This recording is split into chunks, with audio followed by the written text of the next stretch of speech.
Welcome back to the High School Bekius program. Today we're doing Chaf Gimel Amud Aleph Moed Katan. The Gemara today has four main points. First one is that if a rabbi dies, the whole base medrash is supposed to mourn for him, and they close down the base medrash for that purpose, for the whole shiva. We also have the idea of an Av Beis Din, who is the second in charge of, the entire procedures in the Beis Din, and the entire town is supposed to mourn for him. And a Nasi, the chief rabbi of entire Klal Yisrael, if he dies, then everybody mourns for him. We'll discuss that in more detail. The Gemara also has about a mourner is not supposed to leave his house during Shiva. After that, each progressive week, the restrictions get less, but there's something different.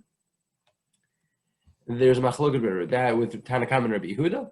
Then we have a mourner is not allowed to get remarried. Is not allowed to get married within 30 days while he is in Shiva. If his wife died and he's questioned about getting remarried, he has to wait even longer. And mourner during Shloshim is not supposed to wear ironed clothing. The Gemara says, Tan Rabbanan, the rabbis taught Chacham Shemei Bei Midrasha Batel. If a rabbi dies and people learn from him, they close the base medrash for the week. This way people should think in mourning for his loss. If the rabbi in charge of the court, who's second in command to the chief rabbi, to the Nasi, if he dies, then everybody in the town is supposed to mourn, and they close all the base midrashot in his town. When I say mourn, whether it's the town or it's his base midrash, I don't mean with all the mourning practices, but it means with respect to closing the base midrash.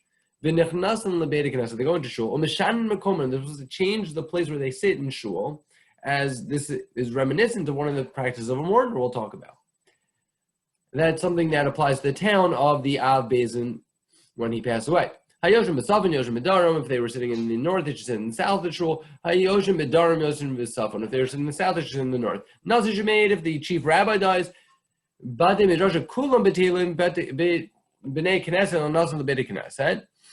if we say all the base medrashim are going to be closed on all of Klal Yisrael, no one's going to learn in the base medrash. Everybody privately at home. However, when they go into shul, they walk into shul, b'nei knesset, nechnas lebeit knesset, and Korin Shiva Yosef. They do Kriyas Torah, a public thing that they need a minyan for. However, then they leave right afterwards. They don't have regular minyans. They don't have regular davening and conversing with people during that week when the Nasi died. That doesn't mean that they should then go outside in the street and schmooze and walk about. Yoshin v'domin, they sit at home and they're quiet.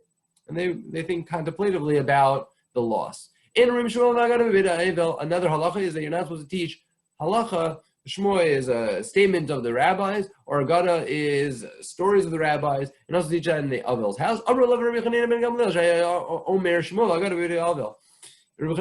ben Gamliel would say a Shmon Nagada in the mourner's house. Tanuraban. Avol Shabbat Rishona any other Petah. The first week, a mourner is not supposed to leave his house, even to go to shul. Shnia, the second week, Yosef Eneshav Mikomo. Second week, he's allowed to go to shul, but he isn't in his regular place. Shlishi, Yosef Mikomo, Ve'enu Medaber. Third week, he's allowed to go to shul, and he goes to his regular place, but not supposed to converse with people. Not as much as he usually does.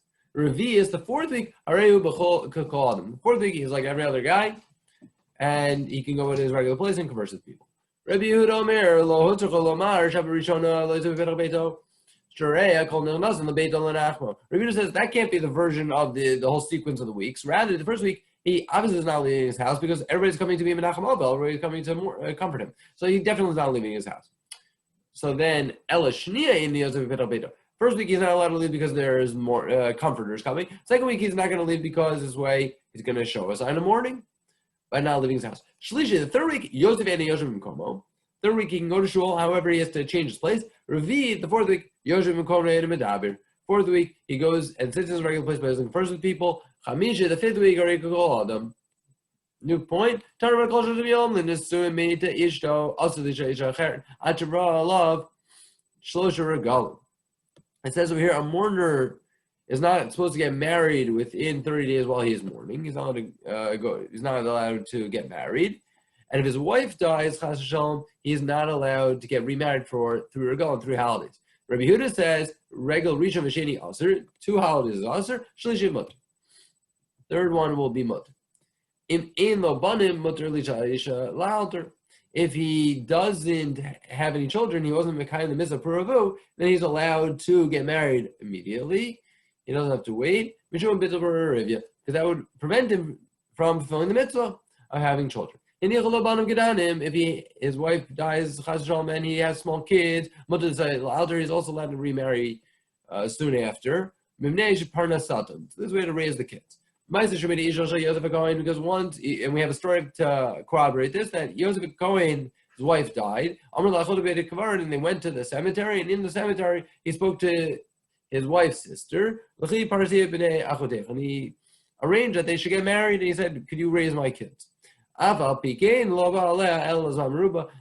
didn't have tashmish for a long time. What does that mean? How long? That just shows his respect, and his mourning practice continued for a little while, even though luckily they were allowed to get married. First 30 days, there's no wearing nicely laundered pressed clothing. Giyutz is a ironed press clothing. Can't wear that for 30 days, whether it's new or old, and it's just that's a press. If it's coming out of the press, not allowed. Rebbe Omer, lo Israel kelim chadashim, is only also if it's a brand new shirt or pants, but not if it's old. Rebbe Lazamin, Shimon Omer, lo Israel kelim chadashim levanim belvad. It's only white stuff, white clothing, white shirts that they forbade, but white clothing. But other than that, should be fine.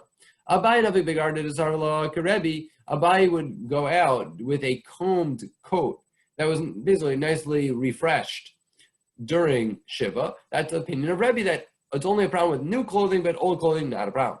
Rava Navik Bechimuta Rumita Sumkata. He would put on a jacket. Rava would put on a jacket that was from Rome, that was red, it was nice, and it was new, Chati. So you see over here, wearing something new, even though it's pressed and nice and fancy, is permitted as long as it's not white. That follows the opinion of Rabbi Lazar, Rabbi Shimon. The word for the Amud is Hani, is referring to these.